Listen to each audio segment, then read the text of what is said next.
broader market now, of course. You can see stocks, the Nasdaq's up 2% right now. We've got the likes of Alphabet up almost 3.5%. Nvidia as well up almost 4%. AMD 6%. So some big moves. We are coming off, of course, what was the worst week we've seen since April. Joining us here at Post 9 is Dan Greenhaus, Chief Strategist, Managing Director at Solus Alternative Asset Management. Are we getting a big move, in part perhaps because the government shutdown may not be lasting that much longer? We're out of earnings season for the Mag 7 as well. It appeared to be a pretty good one for the most part, but unclear exactly in terms of the market response. So kind of given all that, where do you stand right now?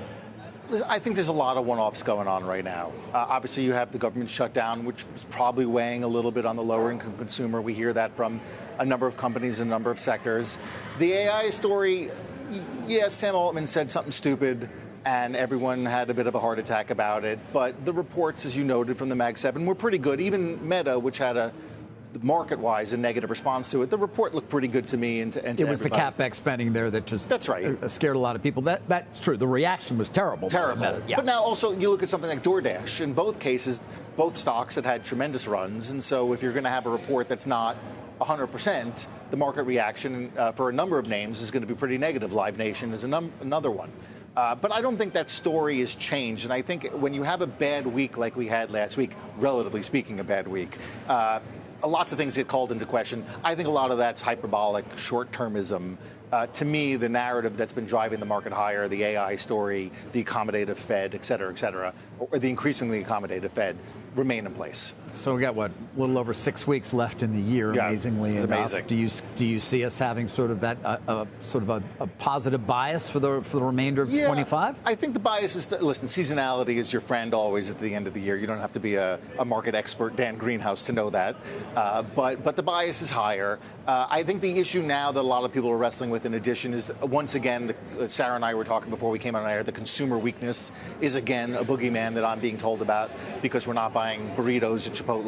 I don't think that's going to prove to be much of anything, at least in the short term. So, yeah, I think the bias is to the upside. And when I talk to people about this, I ask, why not? What's going to change in the next 6 weeks that suggests that markets shouldn't be higher? And I don't really get a firm answer for in the negative in terms of why markets should be lower. What if they don't take Sarah's advice and we don't get a move on rates 25 basis points lower? Yeah, listen, Sarah mentioned the odds are called 60-40. I think it should certainly be 50-50 at least, and I felt that when it was 100. We don't have the data. The Fed doesn't have the data. The inflation story is proving sticky. You still have worries about tariffs and what that's going to do to inflation. Yeah, if they don't hike, if they don't cut in December, that might be a short-term hiccup. But like a lot of this conversation, what do they say if they don't hike? Are they couching it in, well, we just need another month to see until the January or the February or the March meeting, whatever it might be? But I'll repeat my main talking point, which is I don't think that matters nearly as much as the AI story. So, yeah, it would stink, so to speak, if they don't cut rates. But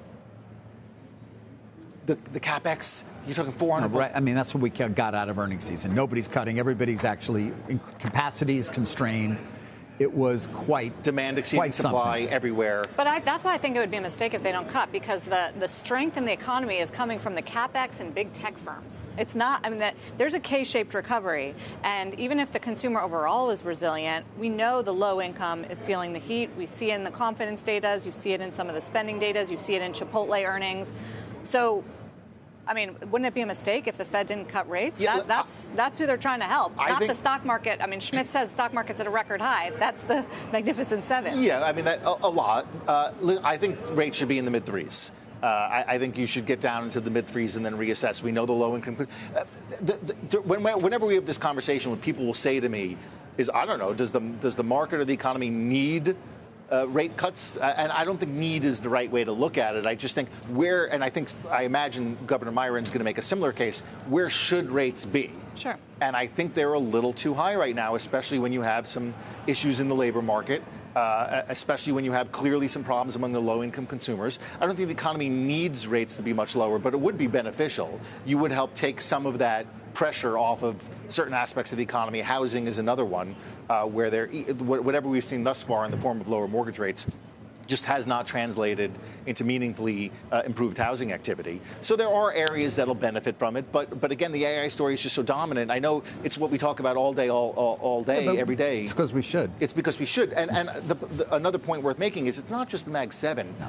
Obviously, it's GE Vernova, it's Amphenol, it's obviously the utilities, Constellation Energy, Cameco, CCG. Today, it's Palantir, Micron, Western Digital. It's spiraled out from the. It's not dissimilar to the late 90s, obviously. So I think that story, and to the extent that it is driving revenues and net income across sectors, really, it far outweighs anything that we're talking about with respect to the Federal Reserve. Right, but the question then becomes, when are we going to start to see the advances in AI actually show return in the enterprise, apart from, I'm not talking about those who are involved in the making of it, so to speak, but the actual deployment of it.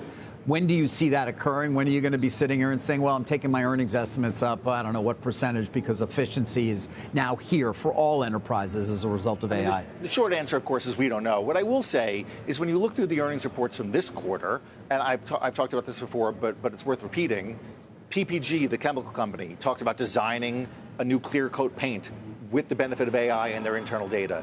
Visa talked about a new marketing campaign that was designed and implemented through AI. Booking and Expedia and those types of companies have talked about the productivity increases from AI in terms of customer interactions. And then you have Meta talking about my feed is better, so 5% more time is spent doom scrolling through Reels.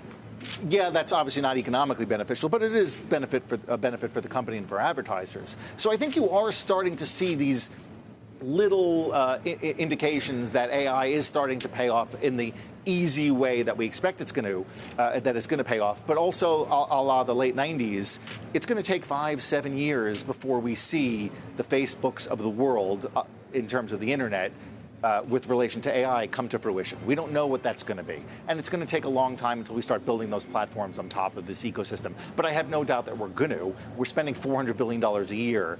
I imagine it's all not just getting thrown in the garbage. Not all of it, yeah. Some of it. The question is how much of it, yeah. You're trying to figure out who's the JDSU of the day. That's right.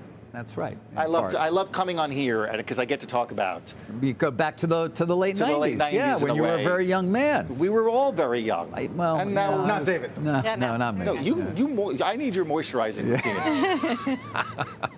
Hair and moisturizer. Thank you. It's not working for me. Oh, please. You're looking great. Oh. All right. Dan Greenhaus, looking very good.